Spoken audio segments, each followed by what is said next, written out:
وأحيينا به بلدة ميتا كذلك الخروج كذبت قبلهم قوم نوح وأصحاب الرس وثمود وعاد وفرعون وإخوان لوط وأصحاب الأيكة وقوم تبع كل كذب الرسل فحق وعيد أفعينا بالخلق الأول بل هم في لبس من خلق جديد. وقال الله تعالى يا أيها الذين آمنوا اتقوا الله وكونوا مع الصادقين. وقال النبي صلى الله عليه وسلم الرجل على دين خليله فلينظر أحدكم من يخالل. أخرجه أبو داود وصححه البانی. اللہ رب العالمین کا بہت بڑا احسان ہے، رحم ہے، کرم ہے کہ اللہ رب العالمین نے ہم کو اور آپ کو مسجد تک آنے کی توفیق عطا فرمایا، اور اللہ رب العالمین سے یہی دعا ہے کہ اللہ جس طریقے سے تو نے ہم کو اور تمام مصلیان کو مسجد آنے کی توفیق عطا فرمایا، اسی طریقے سے 5 وقت کی نماز پڑھنے کی توفیق عطا فرمایا۔ اللہ رب العالمین نے انسان کو پیدا کیا، اور پیدا کرنے کے بعد انہیں تمام نعمتوں سے سرفراز کیا، اور انہی نعمتوں میں سے ایک نعمت یہ بھی ہے کہ انسان کا ایک اچھا سچا صالح دوست ہو۔ دنیا کے اندر جتنے بھی انسان ہیں، چاہے کسی بھی قسم کے آدمی ہو، چاہے برا ہو چاہے نیک ہو، کیسا بھی انسان ہو، اس کا دوست ہوتا ہے انسان کا۔ بغیر دوست کا انسان کامیاب نہیں ہو سکتا ہے، اس کا سرپرست ہوتا ہے، آگے پیچھے کام کرنے والا اس کا کوئی ہوتا ہے۔ تو اللہ رب العالمین نے بہت بڑی نعمتوں میں سے ایک نعمت یہ بھی بتایا ہے کہ انسان کا ایک اچھا سچا صالح دوست ہو۔ امام شافعی رحمہ اللہ فرماتے ہیں لولا صحبت الاخیار ومناجات الحق تعالی بالاسحار ما احببت البقاء فی هذه الدار۔ امام شافعی رحمہ اللہ کہتے ہیں کہ جس گھر میں نیک انسان نہیں ہوتا اور جس گھر میں اللہ کی عبادت کرنے والا نہیں ہوتا تو میں اس گھر میں رہنا پسند نہیں کرتا۔ یہ امام شافعی رحمہ اللہ بہت بڑے امام ہیں۔ امام ابو حنیفہ کے انتقال ہونے کے بعد یہ پیدا ہوئے، چھوٹے امام ہیں، وہ صلاحیت مند امام تھے۔ ان کا قول یہ ہے کہ جس گھر میں اللہ کی عبادت کرنے والا نیک دوست نیک انسان نہ ہو تو میں اس گھر میں رہنا پسند نہیں کرتا۔ اس سے یہ بات معلوم ہوتی ہے کہ اگر ہم کسی سے دوستی کرتے ہیں تو اچھے انسان سے دوستی کرنا چاہیے۔ اور اللہ رب العالمین قرآن مجید میں ارشاد فرماتا ہے یا ایہا الذین آمنوا اتقوا اللہ وکونوا مع الصادقین، سورہ توبہ کی آیت ہے۔ اللہ تعالیٰ فرماتا ہے یا ایہا الذین آمنوا اتقوا اللہ، اے ایمان والو اللہ سے ڈرو، بلکہ اللہ سے ڈرو نہیں، اللہ سے ڈرتے رہو۔ جس طریقے سے کہتے ہیں نا، کچھ لوگ ہوتے ہیں نماز پکڑ لیتے ہیں، 2 ٹائم نماز پڑھتے ہیں پھر تیسری ٹائم چھوڑ دیتے ہیں، اس طریقے سے نہیں کہا، بلکہ اللہ تعالیٰ کیا کہہ رہا ہے یا ایھا الذین آمنوا اتقوا اللہ، اللہ سے ڈرو مت بلکہ ڈرتے رہو، وکونوا مع الصادقین، اور نیک لوگوں کی صحبت اختیار کرو۔ اس آیت سے یہ بات معلوم ہوتی ہے کہ ہم کو اور آپ کو نیک لوگوں کی صحبت اختیار کرنی چاہیے، برے لوگوں سے اجتناب کرنا چاہیے، گریز کرنا چاہیے، پرہیز کرنا چاہیے۔ اب سوال یہاں یہ پیدا ہوتا ہے کہ برے لوگوں کے ساتھ دوستی کیوں نہیں کرنی چاہیے، یہ بھی معلوم ہونا چاہیے۔ ابن عباس رضی اللہ عنہ فرماتے ہیں لا تجالس اہل الاہواء فإن مجالستهم ممرضة للقلوب، بروں کی صحبت میں بیٹھنے سے بچو، کیونکہ بروں کی صحبت میں بیٹھنے سے دل اور روح بیمار ہو جاتی ہے، بروں کی صحبت میں بیٹھنے سے ایمان برباد ہو جاتی ہے، بروں کی صحبت میں بیٹھنے سے آپ کے ایمان کو برباد کر دے گا، راہ حق سے ہٹا کر آپ کو راہ ضلالت پہ کھڑا کر دے گا۔ آپ جیسے لوگوں سے دوستی کریں گے آپ ویسا ہی انسان بنیں گے۔ اللہ کے رسول صلی اللہ علیہ وسلم فرماتے ہیں الرجل علی دین خلیلہ فَلْيَنْظُرْ أَحَدُكُمْ مَنْ يُخَالِلْ، اخرجہ ابو داود وصححہ البانی۔ امام ابو داود نے اس حدیث کو روایت کیا ہے، اور امام البانی رحمہ اللہ نے اس حدیث کو صحیح کہا ہے۔ کیا فرمایا کہ الرجل علی دین خلیلی، کہ انسان مسلمان کوئی بھی انسان ہو اس کے دوست کے دین پر ہوتا ہے. الرجل علی دین خلیلی فلینظر احدکم من یخالل. لہذا جب آپ کسی سے دوستی کرتے ہیں تو انسان کو دیکھ کر دوستی کرنا چاہیے کہ ہم کیسے انسان سے دوستی کرتے ہیں. دنیا کے اندر کوئی بھی چیز ہو دو قسم کا ہوتا ہے, ایک نیگیٹو ایک پوزیٹو.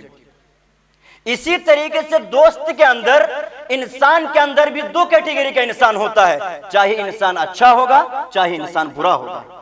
ایک انسان کے اندر دو چیز کبھی بھی نہیں ہو سکتا ہے, چاہے انسان برا ہوگا تو برا ہی ہوگا, چاہے انسان اچھا ہوگا تو اچھا ہی نہیں ہوگا. جس طریقے سے ابھی دن ہے نا, دن ہے تو آپ کو روشنی دکھائی پڑ رہا ہے, سب چیز دیکھنے ملتا ہے. ابھی دن ہے تو رات نہیں ہو سکتی ہے, جب رات ہو جائے گی تو پھر دن نہیں ہو سکتی ہے, چاہے رات رہے گی یا پھر دن رہے گی. اسی طریقے سے انسان اچھا ہوگا یا پھر برا ہوگا. تو آپ جیسے انسان سے دوستی کریں گے آپ ویسا ہی بنیں گے. اللہ رب العالمین ایمان والوں کو مخاطب کرتے ہوئے ارشاد فرماتا ہے سورۃ النساء آیت نمبر 144 میں, یا ایھا الذین آمنوا لا تتخذوا الکافرین اولیاء من دون المؤمنین. اے ایمان والو تم کافروں سے دوستی مت کرو. کون کہہ رہا ہے یہ بات؟ اللہ رب العالمین کہہ رہا ہے. اس بات کو کوئی جھٹلا نہیں سکتا ہے, اللہ رب العالمین کی بات کو کوئی جھٹلا نہیں سکتا ہے. پوری دنیا ایک طرف, اللہ رب العالمین کی بات ایک طرف. دوسری جگہ اللہ رب العالمین سورۃ المائدہ آیت نمبر 51 کے اندر ارشاد فرماتا ہے, یا ایھا الذین آمنوا لا تتخذوا اليہود والنصارى اولیاء. اے ایمان والو تم کسی یہودی اور نصرانی کو دوست مت بناؤ. آپ اس بات کو غور سے سنیے, اللہ رب العالمین اس بات کو بتا رہا ہے کیسے لوگوں سے آپ کو دوستی کرنا ہے اور کیسے لوگوں سے دوستی نہیں کرنی. کسی یہودی نصرانی کافر مشرک کو ہم اور آپ دوست نہیں بنا سکتے ہیں. اور نبی کریم صلی اللہ علیہ وسلم ارشاد فرماتے ہیں, لا تصاحب الا مؤمنا. تم کسی کو دوست نہ بناؤ الا مؤمنا, مگر مومن کو. جب عربی گرامر کے اندر الا لے کے آیا جاتا ہے, کسی چیز کو خاص کر دیا جاتا ہے, اس کو بتایا جاتا ہے اس چیز کو مت کرو بلکہ اس چیز کو کرو. جس طریقے سے سورۃ الذاریات میں اللہ رب العالمین ارشاد فرماتا ہے کہ وما خلقت الجن والانس, ہم نے جن اور انسان کو نہیں پیدا کیا. کہ اللہ رب العالمین نے جن اور انسان کو نہیں پیدا کیا, گویا کہ اللہ رب العالمین ہی نے جن کو اور انسان کو پیدا کیا. مگر آگے کیا بتا رہا ہے, وما خلقت الجن والانس الا لیعبدون. ہم نے جن اور انسان کو نہیں پیدا کیا الا وما خلقت الجن والانس الا لیعبدون, مگر وہ میری عبادت کرے. اسی طریقے سے اللہ کے رسول صلی اللہ علیہ وسلم نے ارشاد فرما رہا ہے, لا تصاحب الا مومنا. تم کسی کو دوست نہ بناؤ لیکن مومن کو دوست بناؤ. کیوں؟ اگر آپ مومن کو دوست بنائیں گے, اچھے انسان کو دوست بنائیں گے تو آپ اچھا بنیں گے, برے کو دوست بنائیں گے تو آپ برا بنیں گے. آپ اپنی اولاد کو دیکھ سکتے ہیں, گاؤں سماج میں دیکھ سکتے ہیں, آپ کے اولاد جو آپ کے بال بچے ہیں جس کے ساتھ اٹھتا بیٹھتا ویسا ہی بن جاتا ہے. اگر جواری شرابی کے ساتھ بیٹھتا ہے وہ جواری شرابی بن جاتا ہے, اور اچھے کے صحبت میں بیٹھتا ہے تو اچھا بن جاتا ہے. پھر بعد میں پچھتاوے کے علاوہ کچھ نہیں ہوگا. پھر قیامت کے دن آپ کہیں گے, یا ویلتا لیتنی لم اتخذ فلانا خلیلا, کاش میں فلاں کو دوست نہیں بنایا ہوتا. بعد میں پچھتانے سے کچھ نہیں ہوگا. مرنے سے پہلے موت کی تیاری کرنی ہے آپ کو, بعد میں پچھتا کر کوئی فائدہ نہیں. اور دوسری جگہ اللہ رب العالمین ارشاد فرماتا ہے, یا لیتنی اتخذت مع الرسول سبیلا, کاش میں اللہ کے رسول کے راستہ کو اپنا لیا ہوتا. ان دونوں آیتوں سے یعنی سورۃ الفرقان آیت نمبر 27 اور 28 سے یہ بات معلوم ہوتی ہے کہ ہم کو اور آپ کو ایک اچھے انسان کو دوست بنانا چاہیے. اور اچھے انسان, اچھے دوست کی کیا پہچان ہے؟ اللہ رب العالمین سورۃ التوبہ آیت نمبر 71 کے اندر ارشاد فرماتا ہے, والمؤمنون والمؤمنات بعضهم اولیاء بعض یأمرون بالمعروف وینہون عن المنکر ویقیمون الصلاة ویؤتون الزکاة ویطیعون اللہ ورسولہ اولئک سیرحمهم اللہ ان اللہ عزیز حکیم. اب ہم اچھے دوست کو, اچھے انسان کو کیسے پہچانیں گے؟ اس آیت کے اندر اللہ رب العالمین بیان فرما رہے ہیں کہ والمؤمنون والمؤمنات بعضهم اولیاء بعض, کہ مومن مرد مومن عورتیں آپس میں ایک دوسرے کے دوست معاون مددگار ہیں. آگے اللہ رب العالمین بتا رہے ہیں, یأمرون بالمعروف, کہ وہ اچھائی کا حکم دے گا آپ کو. جو آپ کا اچھا دوست ہوگا نا اچھی بات آپ کو بتائے گا. تو یأمرون بالمعروف جو اچھائی کا حکم دیتا ہے, وینہون عن المنکر اور برے کاموں سے روکے گا. جو آپ کا اچھا دوست ہوگا آپ کو اچھا مشورہ دے گا, آپ یہ کام کیجئے آپ کے لیے فائدہ ہے. اور جو برا دوست ہوگا آپ کو نیچے دبانے کی کوشش کرے گا, اور وہ جواری شرابی ہوگا تو آپ کو بھی ایسا بنا کے رکھ دے گا. علامہ عبد الرحمن السعدی رحمہ اللہ فرماتے ہیں کہ نیک دوست اور نیک انسان جو ہے آپ کو جنت تک پہنچانے کے کام کرتا ہے, اور برا دوست جو ہوتا ہے آپ کو جہنم میں لے جانے کے کام کرتا ہے. آگے اللہ رب العالمین فرما رہا ہے کہ والمؤمنون والمؤمنات بعضهم اولیاء بعض یأمرون بالمعروف وینہون عن المنکر ویقیمون الصلاۃ. اور جو اچھا دوست ہوگا وہ نماز بھی پڑھے گا, آپ کو نماز پڑھنے کا طریقہ بتائے گا, آپ کو نماز پڑھنے کے لیے بولے گا. ویؤتون الزکاۃ اور زکات دینے کو کہے گا, خود زکات دے گا. اولئک سیرحمهم اللہ. اتنی سارے بات بتانے کے بعد اللہ رب العالمین کیا کہہ رہے ہیں؟ اولئک سیرحمهم اللہ. کتنی بات ذکر کیا اللہ رب العالمین نے کہ آپ اچھا دوست بنائیے. اچھا دوست آپ کا وہ ہے جو آپ کو نماز کی ترغیب دے گا, جو زکات دینے کا طریقہ بتائے گا, جو غریب کی مدد کرنے کا طریقہ بتائے گا. اس کے بعد اللہ رب العالمین فرما رہے ہیں اولئک سیرحمهم اللہ. اللہ تعالیٰ ایسے لوگوں پہ رحم کرتا ہے. اولئک سیرحمهم اللہ, ایسے ہی لوگوں پر اللہ تعالیٰ رحم کرتا ہے. ان اللہ عزیز حکیم, بے شک اللہ تعالیٰ غالب اور حکمت رحم والا ہے. اور اللہ کے رسول صلی اللہ علیہ وسلم فرماتے ہیں کہ ایک اچھے دوست سے کیا فائدہ ہے اور برے دوست سے کیا فائدہ ہے.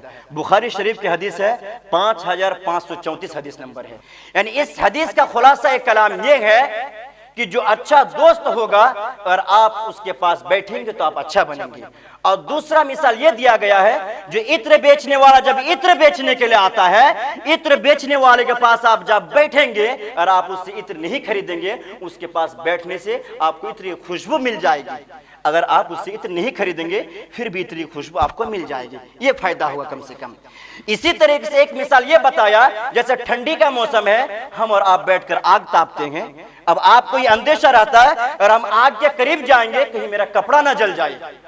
آپ کو ڈر رہتا ہے کہ ہم آگ کے قریب جائیں گے, آگ کا کوئی چنگاڑ میرے کپڑے میں گر جائے اور کیا ہو سکتا ہے کپڑا جل جائے. آپ کو یہ ڈر رہے گا. کیوں ڈر ہے؟ کہ آپ کو کپڑا کو جلا دے گا. اسی طریقے سے جو اچھا دوست ہے اس سے آپ کو کچھ فائدہ ہو یا نہ ہو, اس کے پاس بیٹھنے سے کم آپ کو اچھی بات بولنا, اچھا سلیقہ آ جائے گا. اور برے دوست کے پاس بیٹھنے سے کیا ہوگا؟ آپ کے نقصان ہی نقصان ہوگا. جس طریقے سے آگ کے پاس بیٹھنے سے آپ کو ڈر ہے کہ کوئی چنگاری آپ کے کپڑے میں نہ پڑ جائے اور آپ کے کپڑے کو نہ جلا دے, اسی طریقے سے برے دوست سے ہم کو اور آپ کو یہ نقصان ہے. اور آپ کو میں حالت حاضرہ کے اوپر ایک بات بتا دینا مناسب سمجھتا ہوں کہ آپ دیکھے ہوں گے یوٹیوب کے اندر, یہ سوشل میڈیا کا زمانہ ہے, ایرانی سمرتی ایرانی کہہ کے ایک عورت کے نام ہے, وہ سعودی عرب گئی ہوئی تھی کچھ دن پہلے, جو کہ مکہ مدینہ کے اندر غیر مسلم کا آنا انٹری نہیں ہے, وہ نہیں جا سکتے ہیں. اب وہ چلی گئی. اب یوٹیوب پر بہت برا افواہ پھیلا دیا کہ جب سعودی عرب کے اندر, سعودی عرب تو بڑا دیش ہے, اسی طریقے سے اس کے اندر جو کیا ہے مکہ مدینہ ہے.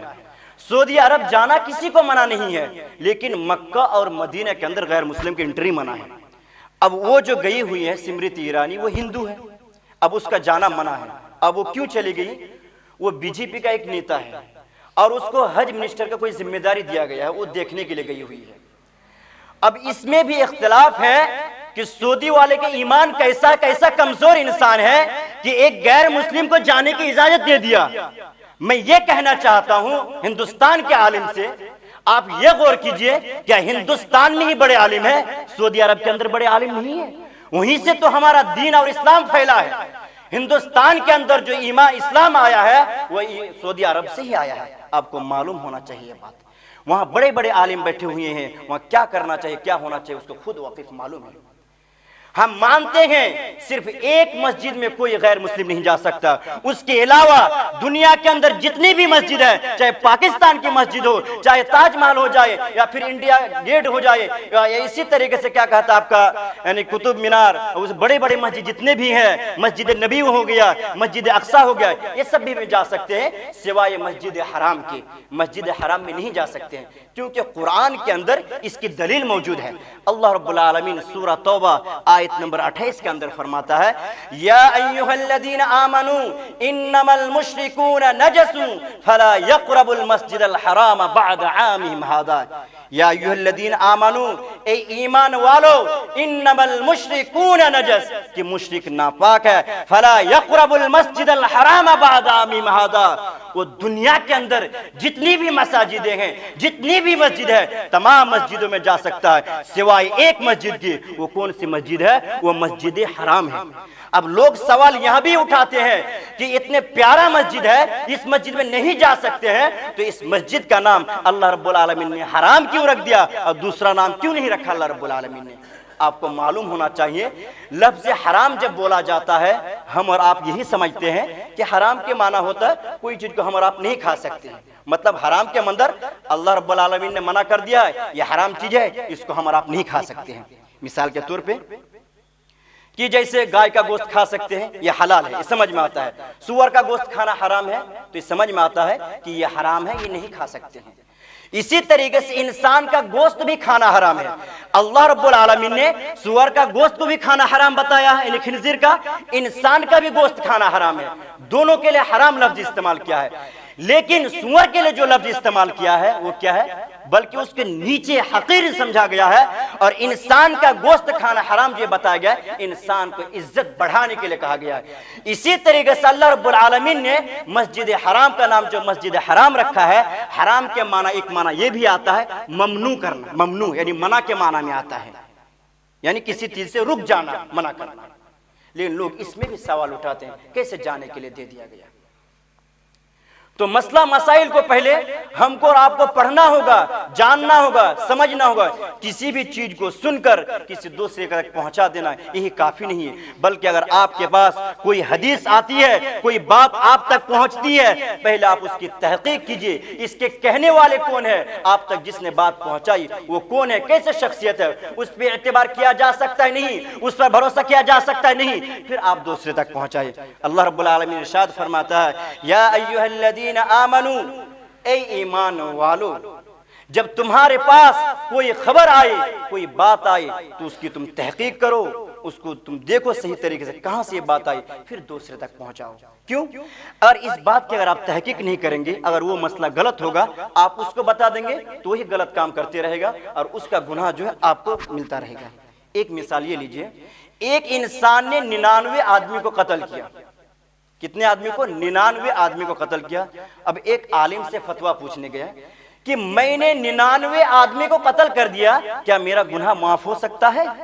اب ایک بات بتائیے کہ کوئی انسان کو قتل کر دیا پھر وہ عالم سے جا کے پوچھ رہا ہے کیا میرا گناہ کا معافی ہو سکتا ہے اب اس کو اس مسئلہ معلوم نہیں تھا کہ گناہ معاف ہو سکتا نہیں ہو سکتا اس نے کیا کہہ دیا آپ کا گناہ معاف نہیں ہوگا تو اس انسان نے یہ سوچا جب میرا گناہ معاف نہیں ہوگا تو اس کو بھی قتل کر دیتے ہیں اس کو بھی قتل کر کے 100 پورا دیا پھر ایک گاؤں گیا پھر کسی سے پوچھا کہ کیا میں نے اتنے آدمی کو قتل کیا کیا میرے گناہ کا معافی ہو سکتا ہے تو اس نے کہا ہاں معافی ہو سکتا ہے اللہ غفور الرحیم ہے اللہ معاف کر دے گا تو اس نے ایک جگہ کا پتہ بتایا وہاں جاؤ ایک بڑے عالم ہے اس سے یہ مسئلہ پوچھنا اس کے پاس گیا اور وہاں مسئلہ پوچھا بولا ہم معاف ہو جائے گا اس سے یہ بات معلوم ہوتی ہے کہ آپ کتنا بھی گناہ کریں اللہ رب العالمین آپ کو گناہ کو معاف کر دے گا اللہ غفور الرحیم ہے انہ علیم بذات الصدور ہے انہ بما تعملون خبیر ہے انہ علی کل شیء قدیر ہے یہ وہ اللہ تعالیٰ آپ کی دل کی بات کو جانتا ہے آپ کیا کرنے والے ہیں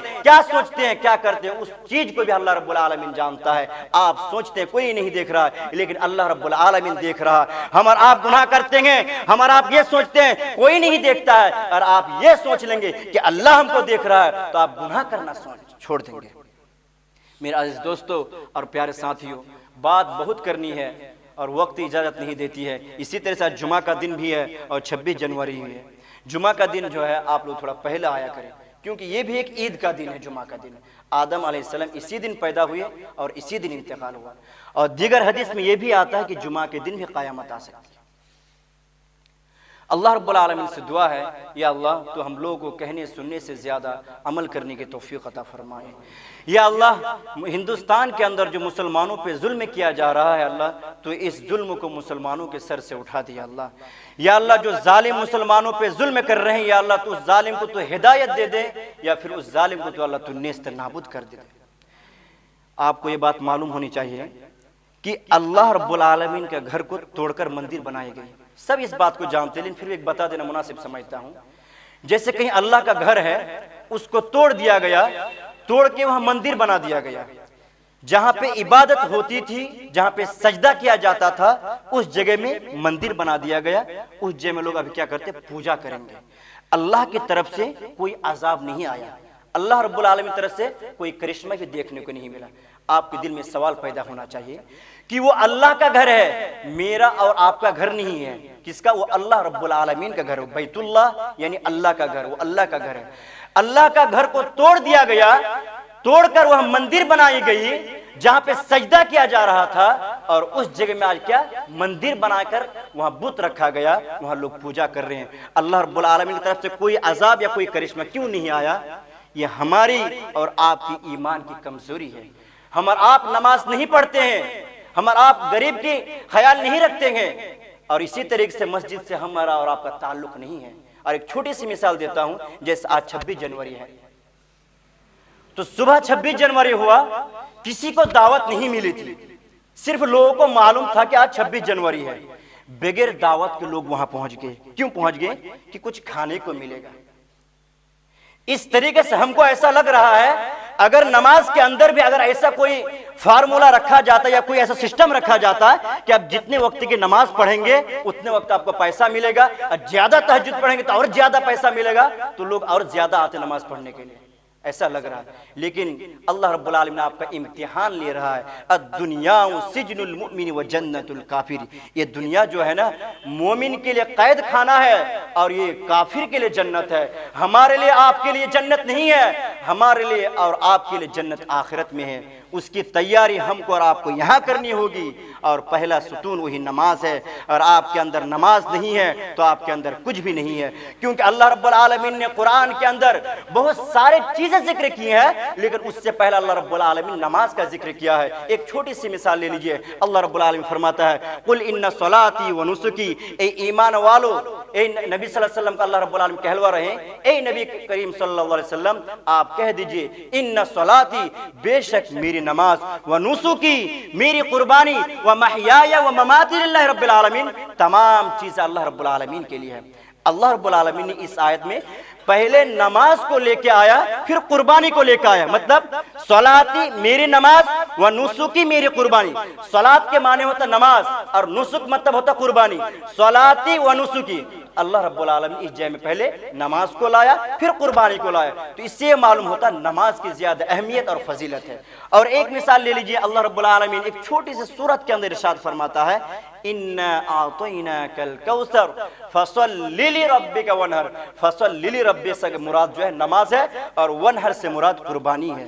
اسی طریقے سے اور مثال لے لیجئے وَأَقِيمُوا الصَّلَاةَ وَآتُوا الزَّكَاةَ، اللہ رب العالمین نے یہاں بھی پہلے نماز کو لایا پھر زکوٰۃ کو بعد میں لایا، تو نماز کی بہت بڑی فضیلت اور اہمیت ہے۔ اللہ رب العالمین سے آخر میں یہ دعا کہوں کہ اللہ ہم تمام مسلمانوں کو پنچگانہ نماز پڑھنے کی توفیق عطا فرما۔ یا اللہ جو مسلمان دنیا سے جا چکے ہیں، انتقال ہو چکے ہیں، یا اللہ تو اس کو جنت الفردوس میں اعلیٰ مقام عطا فرما۔ یا اللہ ہم مسلمانوں سے جو گناہ کبیرہ گناہ صغیرہ سرزد ہو چکی ہے اللہ ان تمام گناہوں کا اللہ تو معاف کر دیا اللہ۔ یا اللہ ہم لوگ خطیگار ہیں، گنہگار ہیں، پھر بھی تیرا ہی بندہ ہے یا اللہ، تو غفور الرحیم ہے اللہ، تو معاف کرنے والا ہے، تیرے علاوہ کوئی معاف نہیں کر سکتا ہے۔ یا اللہ تو ہم تمام مسلمانوں کو معاف کر دے، اور کہنے سننے سے زیادہ عمل کرنے کی توفیق عطا فرما، اور مدرسہ مسجد سے جڑے رہنے کی توفیق عطا